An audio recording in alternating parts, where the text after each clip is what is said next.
नमस्कार। MP set paper first के lecture number 3 में आप सभी का स्वागत है। आज का हमारा तीसरा लेक्चर है एमपी सेट पेपर फर्स्ट का। तो पूरी प्लेलिस्ट हम बनाते जा रहे हैं 1 बाय 1 सारे लेक्चर्स आप देख लीजिएगा। जो हमारे प्रीवियस लेक्चर्स हैं लेक्चर 1 एंड 2 इनको भी आप देख लीजिएगा दोनों को। और आज का हमारा तीसरा लेक्चर है लेक्चर 1 में हमने सिलेबस डिस्कस किया था पेपर फर्स्ट का, है ना। 10 टॉपिक्स हैं आपके इसमें और 50 प्रश्न आएंगे। सेकंड जो लेक्चर था आपका उसमें हमने एमपी सेट 2022 का जो पेपर आया था आपका सामान्य प्रश्न पत्र शिक्षण एवं शोध अभिवृत्ति, है ना, general paper on teaching and research aptitude प्रथम प्रश्न पत्र अनिवार्य हैं सभी के लिए। तो यहाँ पर हमने पिछला जो लेक्चर हुआ था उसमें 10 क्वेश्चन हमने किए थे डिस्कस। आगे बढ़ते हुए देखो कल हमने क्या किया था, टीचिंग और रिसर्च से संबंधित प्रश्न हमने यहाँ पर डिस्कस किए थे, टीचिंग एंड रिसर्च। आज हम करने वाले हैं आगे का जो टॉपिक है हमारा। देखो गद्यांश एक रहेगा आपके पास, उसको पढ़ के ना आपको आंसर देना है। तो पहला ये क्वेश्चन हमने सारे कर लिए थे, पहला दूसरा तीसरा चौथा पाँचवा ये आपका टीचिंग से संबंधित थे। छठा सातवां आठवां नौवां और 10वां प्रश्न ये आपके रिसर्च से संबंधित क्वेश्चन थे। आपको पता ही है, मैंने आपको बताया था कि आपके 50 प्रश्न आते हैं, 5-5 प्रश्न हर टॉपिक से आते हैं। 10 टॉपिक है, 10 5 50 प्रश्न आएंगे पेपर फर्स्ट में। 100 नंबर का पेपर होगा, मतलब 2 नंबर का एक क्वेश्चन रहेगा। तो यहाँ पर हमने टीचिंग के और रिसर्च के क्वेश्चन 5-5 क्वेश्चन यहाँ पर डिस्कस किए थे। तीसरा जो हमारा जो बोध से संबंधित है, जिसमें हमें एक गद्यांश दिया जाता है और उस गद्यांश को पढ़कर हमें आंसर देना होता है। तो इसको भी हम यहाँ पे डिस्कस करेंगे कैसे। बहुत सरल आया था गद्यांश, देखिए आप एक बार इसको देखिए। निम्नलिखित पैराग्राफ को ध्यानपूर्वक पढ़कर तथा प्रश्न संख्या 11 से 15 तक की उत्तर देना है। 1863 में कविंद्र रविन्द्रनाथ टैगोर के पिता महर्षि देवेंद्र नाथ द्वारा गठित शांति निकेतन आश्रम से विश्व भारती का विकास हुआ। आश्रम का तात्पर्य रिट्रीट होना था, जहाँ सत्य के बाद साधक आकर शांति और एकांत में ध्यान लगा सकते थे। 1901 में शांति निकेतन में रविन्द्रनाथ टैगोर द्वारा एक ऐसा शिक्षा प्रदान करने के उद्देश्य से एक प्रायोगिक स्कूल प्रारंभ किया गया जो प्रकृति से विमुख नहीं होगी, जहां विद्यार्थी स्वयं को एक बड़े समुदाय का सदस्य महसूस कर सकें और जहां से स्वतंत्रता आपसी विश्वास और आनंद के वातावरण में सीख सकें और विकसित हो सके। 1921 में 1921 से शांति निकेतन विश्व भारती, जो कि एक अंतर्राष्ट्रीय विश्वविद्यालय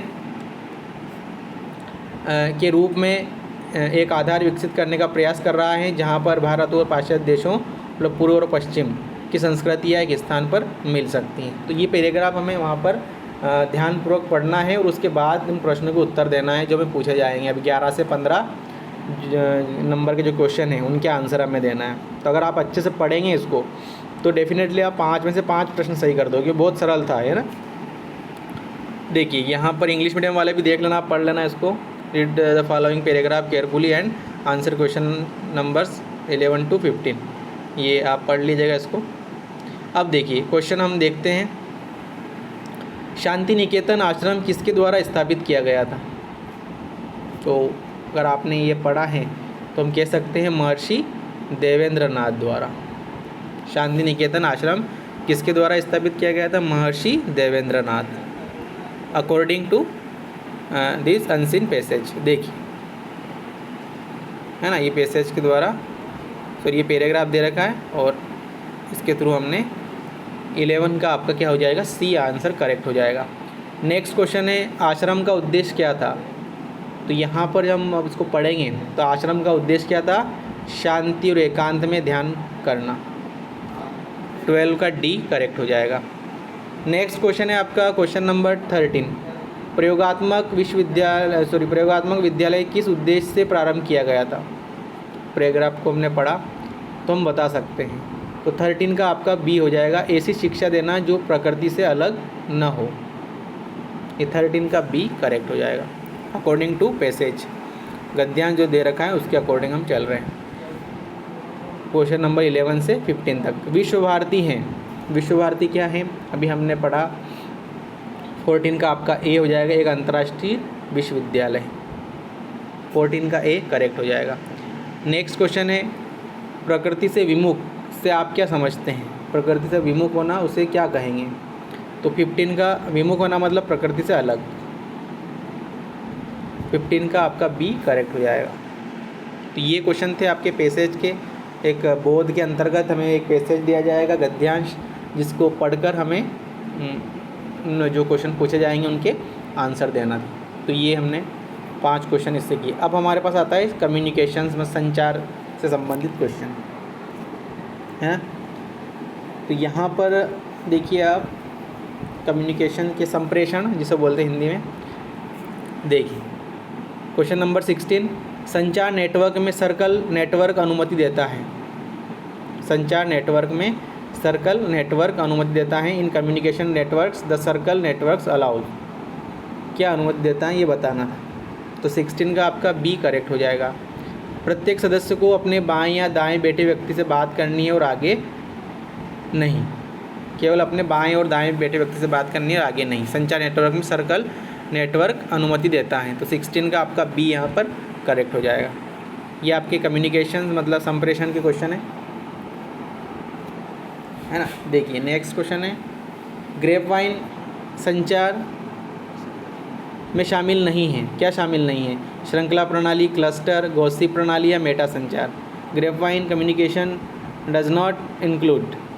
17 का जो है वो आपका डी करेक्ट हो जाएगा। मेटा संचार सम्मिलित नहीं है, किसमें? ग्रेपवाइन संचार में शामिल नहीं है। श्रृंखला है, क्लस्टर है और गॉसिप है। 17 का आपका डी यहाँ पर करेक्ट हो जाएगा। क्वेश्चन नंबर 18 देखिए, किसी व्यक्ति के चेहरे के भाव और अन्य अवाचिक व्यवहार की नकल करके किसी दूसरे व्यक्ति की भावनाओं को पकड़ने या साझा करने की स्वचालित प्रक्रिया को जाना जाता है। किस नाम से जाना जाता है ये हमें बताना था। तो 18 का आपका बी हो जाएगा, भावनात्मक संक्रमण। क्या कहा जाता है उसे? 18 का बी आपका करेक्ट हो जाएगा, भावनात्मक संक्रमण। नेक्स्ट क्वेश्चन है, इसको इंग्लिश मीडियम भी देख लीजिएगा। The automatic process of catching और sharing another persons emotions by mimicking that person facial expressions and other non verbal behaviour is known as. क्या बोलेंगे उसको? इमोशनल कॉन्टेजियन, है ना, भावनात्मक संक्रमण। 18 का आपका बी करेक्ट हो जाएगा। नेक्स्ट क्वेश्चन है क्वेश्चन नंबर 19, निम्नलिखित में से किसे अधोमुखी संचार की विकृति माना जाता है? Which of the following is considered as a distortion of downward communication. अधोमुखी संचार की विकृति किसे माना जाता है ये पूछा है। तो 19 का आपका डी करेक्ट हो जाएगा, मतलब सभी। लिखित प्रसार विधियों पर निर्भरता, संदेश अधिभार, छानना, ये सभी क्या हो जाएंगे? विकृति माना जाता है इनको। तो 19 का आपका डी यहाँ पर करेक्ट हो जाएगा। नेक्स्ट क्वेश्चन है आपका क्वेश्चन नंबर 20 और कम्युनिकेशन का लास्ट क्वेश्चन है। भोपाल में एक विशेष तंत्र विकसित किया गया जिसका संक्षिप्त नाम एमकॉम है, MECOM है, MECOM। तो इसका मतलब क्या है 20 का? तो 20 का जो है आपका सी यहाँ पर करेक्ट हो जाएगा। 20 का सी, प्रबंधन और कर्मचारी संचार। तो 20 का आपका सी यहाँ पर करेक्ट हो जाएगा। तो ये 10 क्वेश्चन तो हमने कल करे थे टीचिंग के और रिसर्च के। आज हमने पहले बोध मतलब जो पैसेज था हमारे पास उसको पढ़ा और उससे संबंधित 5 प्रश्नों को उत्तर दिए। तो ऐसा भी हमारे परीक्षा में आएगा। एक गद्यांश रहेगा और उसको पढ़ के उत्तर देना है। फिर उसके बाद हमने कम्युनिकेशन के 5 प्रश्न किए, मतलब अभी तक हमारे 10 प्रश्न हो गए। अब देखिए ये तो इसका जो आंसर है 20 का सी आपका करेक्ट हो जाएगा, प्रबंधन और कर्मचारी संचार, मैनेजमेंट एंड एम्प्लॉय कम्युनिकेशन। 20 का आपका सी यहाँ पर करेक्ट हो जाएगा, है ना। तो ये क्वेश्चन थे। अब देखिए आप, अब हमारे पास आता है गणितीय तर्क और अभिवृत्ति के। मैंने आपको कल बताया था कि 10 टॉपिक रहते हैं, शिक्षण, शोध, बोध, संप्रेषण, गणितीय तर्क और अभिवृत्ति, युक्ति युक्त तर्क, आंकड़ों की व्याख्या, ICT, लोक विकास और पर्यावरण और उच्च शिक्षा प्रणाली। ये 10 टॉपिक रहते हैं और 10 टॉपिक में से प्रत्येक टॉपिक से 5 प्रश्न एग्जाम में आते हैं। 5 प्रश्न मतलब 10×5 प्रश्न हो जाएंगे। अब देखो ये मैथ से संबंधित, गणितीय तर्क से संबंधित क्वेश्चन है आपका। एक कक्षा में 15 छात्रों और एक शिक्षक, 15 छात्र और एक शिक्षक की औसत आयु 18 वर्ष है। ठीक है, यदि शिक्षक की आयु हटाई जाती है तो छात्रों की औसत आयु 1 वर्ष कम हो जाती है, फिर शिक्षक की आयु कितनी है ये बताना था। तो देखिए यहाँ पे करना कुछ नहीं, हमें क्वेश्चन को अच्छे समझना है, बहुत सरल प्रश्न है। 15 और एक शिक्षक 16, मतलब 16 जो लोग हैं उनकी औसत आयु 18 वर्ष है। मतलब 16 और 18 गुणा कर दो आप, 16 और 18 गुणा करेंगे हम तो 16 8 128 हासिल 12 हो जाएगा। 16 कम 16 और 12 28, 288 हो जाएगा, 288। फिर उसने क्या बोला कि यदि शिक्षक की आयु हटाई जाए तो उस छात्रों की औसत आयु 1 वर्ष कम हो जाएगी। मतलब शिक्षक हटा दिया तो कितने बचे, अब 16 की जगह 15 हो गए, और 15 में किसका गुणा करेंगे, 1 वर्ष कम हो गया मतलब 17। 15 में 17 गुणा करेंगे तो यह आएगा हमारे पास 15 7 105 के 5 लाए 10, 15 के 15 10 25, 255। अब देखो उसने क्या बोला, फिर शिक्षक की आयु कितनी है, तो ये जो आया 288 उसमें से 255 घटा दो तो हमारे पास आंसर आ जाएगा 288 और 255। तो अपन घटाएंगे 288 और 255 तो कितना आएगा, 8 में से 5 गए 3, 8 में से 5 गए 3, 2 में से 2 गए 0 हो जाएगा, मतलब 33। कितना आया 33। 33 वाला ऑप्शन कौन सा है, सी, 21 का सी यहाँ पे आपका करेक्ट हो जाएगा, 21 का सी। तो ऐसे क्वेश्चन को सोल्व करना है हमें, है ना। आयु औसत संबंधित क्वेश्चन था आपका। तो 15 छात्र और एक शिक्षक मतलब 16 हो गए, और 16 की औसत आयु 18 है, मतलब 18 से गुणा कर देंगे। और फिर वो बोल रहा है कि यदि शिक्षक की आयु घटाते हैं तो रह जाएंगे 16 की जगह 15 लोग, और 15 गुणित 1 कम हो गई औसत, मतलब 18 थी तो कितनी हो गई 17, तो 15 का 17 में गुणा कर देंगे और जो आया वो माइनस कर देंगे तो हमारे पास शिक्षक की आयु आ जाएगी। तो 21 का आपका सी यहाँ पर करेक्ट हो जाएगा। ठीक है, नेक्स्ट क्वेश्चन है हमारा। देखिए क्वेश्चन को अच्छे से पढ़ना है हमें, है ना। एक गांव में 250 किसानों में से, टोटल किसान कितने हैं 250 में से 28% किसानों ने गन्ने की फसल ली, है ना। क्वेश्चन अच्छे से पढ़ना है। इन गन्ना उत्पादक किसानों में से गन्ने की फसल ली कितने हैं 250 के 28%, और उनमें से जो 28% है 250 के, उनमें से गन्ना उत्पादक किसानों में से 40% किसान सहकारी चीनी कारखाने के सदस्य हैं। किसके सदस्य हैं, सहकारी चीनी कारखाने के सदस्य हैं। तो कितने किसान सहकारी चीनी कारखाने के सदस्य, ये पूछ रहा है कि अगर जो 250 यहाँ पे किसान हैं उनमें से 28% ने गन्ने की फसल ली, मतलब गन्ना उत्पादक किसान है वो, तो उनका जो 40% है वो कितना होगा, 250 का 28, तो जो 28% जो आएगा उसका 40% कितना होगा ये बताना था, है ना। तो यहाँ पे हम क्या करेंगे, 250 का हम निकालेंगे यहाँ पर 28% पहले, तो सबसे पहले 250 का 28% मतलब 28/100 कर देंगे। 1 0 से 1 0 कट जाएगी, यहाँ 2 5 10 और 2 से करेंगे 14, 5 से 5 5 25, तो 14 5 70, मतलब टोटल जो है गन्ना उत्पादक किसान वो कितने हो गए 70 हो गए। अब वो बोल रहा है कि इन गन्ना उत्पादक किसानों में 40% किसान सहकारी चीनी कारखाने के सदस्य हैं। तो हमें बताना है कि सहकारी चीनी कारखाने के सदस्य कितने हैं, मतलब कुल मिला के ये बोल रहा है कि 70 का 40% निकालना है। 70 का 40% मतलब 40/100। तो यहाँ पे 1 0 से 1 0 कट जाएगी, ये 0 से ये 0 कट जाएगी, 7 चौक कितना हो जाएगा 28। तो जो सहकारी चीनी कारखाने के सदस्य हैं वो कितने हैं 28 हैं। 22 का आपका ए यहाँ पर करेक्ट हो जाएगा, 22 का ए। इंग्लिश मीडियम वाला देख लेना आप, ये देखो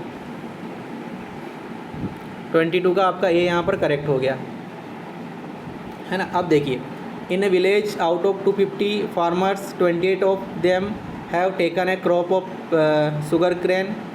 out of this sugar cane growing farmers 40% are the member of cooperative sugar factory, then how many farmers are the member of the sugar factory, ये पूछा है। तो शुगर फैक्ट्री मेंबर कितने हैं, सहकारी चीनी कारखाने के सदस्य 28 है। 22 का ए, बहुत सरल क्वेश्चन था, थोड़ा सा अगर समझ जाए तो आसानी से कर सकते हैं।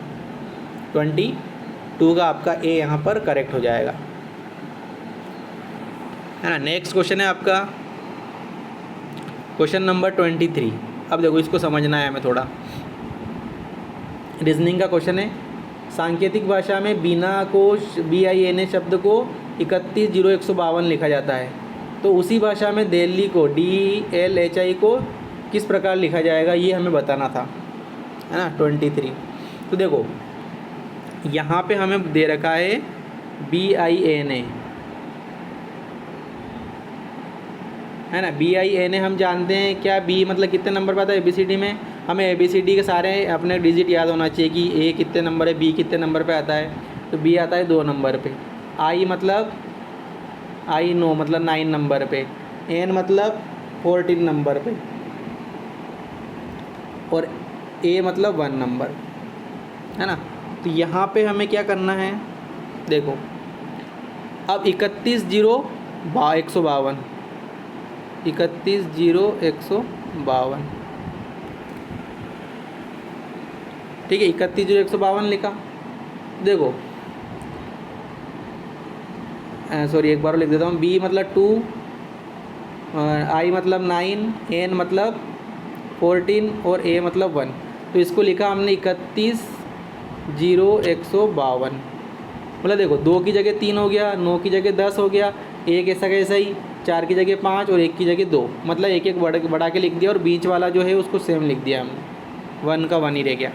तो इसका मतलब यहाँ पे दिल्ली में जो है, दिल्ली का देख लो आप, इसको क्या लिखेंगे, तो D मतलब 4 नंबर पे आता है, E मतलब 5 नंबर पे, L मतलब IJKL मतलब 12 नंबर पे, है ना। और उसके बाद H मतलब 8 नंबर पे, और I मतलब 9 नंबर पे। तो यहाँ पे देखिए 4 की जगह हमें कितना एक बढ़ाना है, मतलब 5, तो 5 इन दोनों में नहीं आ रहा है, इनको डिस्कार्ड कर दो, इसमें इन दोनों में आ रहा है। फिर 5 की जगह 6 करना, दोनों में है 5 और 6। फिर 12 की जगह 13 करना, दोनों में है 12 की जगह 13।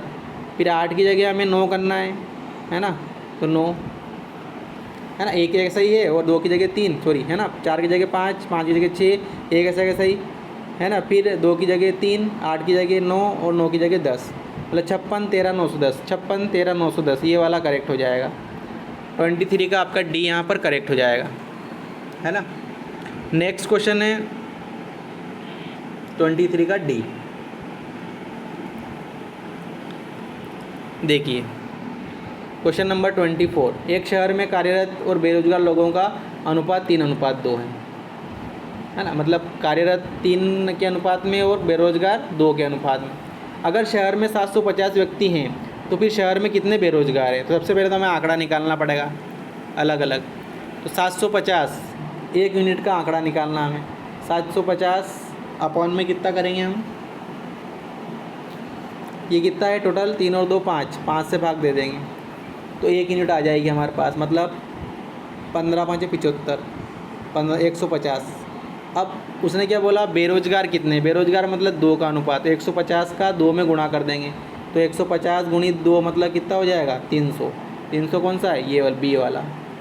24 का आपका B करेक्ट हो जाएगा, 24 का B हो जाएगा।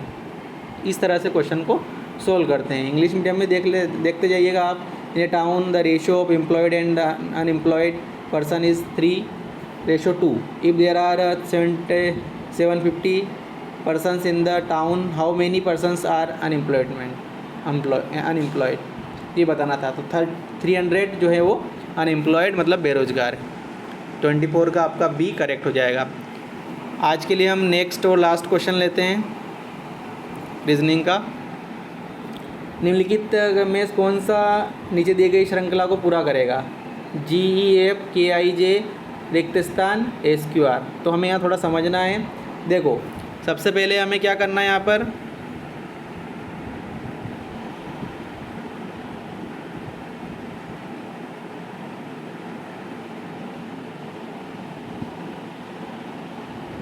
सबसे पहले हमें देखो ये GEF ये लिखा है, GEF के बाद क्या है KIJ, अगला हमें बताना है। तो देखो G के बाद K लिखा तो G 7 पे आता है और K आता है IJK मतलब 11 पे।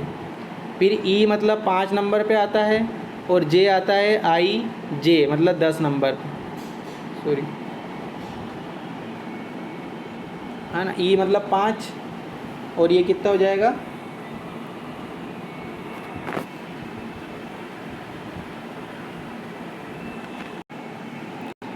यहाँ पे देखो अभी क्या लिखा मैंने, जी ई एफ, एक बार देख लीजिए, जी एफ को लिखा के आई जे, की जी एफ के बाद के आई जे, और के आई जे के बाद क्या आएगा ये बताना था। तो G7 के मतलब 11 मतलब 4 का अंतर है, ई मतलब 5 और आई मतलब 9 का, यहाँ भी 4 का अंतर है, एफ मतलब 6 और जे मतलब 10, यहाँ भी 4 का अंतर है, मतलब +4 करना है हमें। इसका मतलब के आई जे के बाद +4 मतलब के के बाद के आई जे के एल एम एन ओ मतलब क्या आएगा, 4 चौथा अक्षर ए ओ आएगा। तो के बाद +4 करेंगे तो ओ हो जाएगा। उसके बाद देखो आई, तो आई के बाद जे के एल एम मतलब एम आ जाएगा, +4 करेंगे तो जे मतलब जे के बाद के एल एम एन मतलब एन आ जाएगा, ओ एम एन। के आई जे के बाद रिक्त स्थान में क्या आएगा, ओ एम एन आएगा, मतलब जो आंसर है अपना वो 25 का बी आपका करेक्ट हो जाएगा, ओ एम एन करेक्ट हो जाएगा। इस तरह से हम क्वेश्चंस को सोल्व करते हैं। तो 50 प्रश्न आते हैं आपके पेपर में। ये 2022 का पेपर था जिसमें हमने अभी तक 25 क्वेश्चन डिस्कस कर चुके हैं। ये तीसरा लेक्चर था हमारा आज का, और नेक्स्ट लेक्चर में हम चौथे लेक्चर में हम आगे क्वेश्चन प्रैक्टिस करेंगे। और आप हमारे साथ जुड़े रहिए। अगर आपको वीडियो अच्छा लगा है तो लाइक कीजिए, चैनल पे नए हैं तो चैनल को सब्सक्राइब कीजिए, बेल आइकन को प्रेस कीजिए ताकि आपको नोटिफिकेशंस मिलते रहें। ठीक है, सभी को धन्यवाद, मिलते हैं नेक्स्ट लेक्चर में।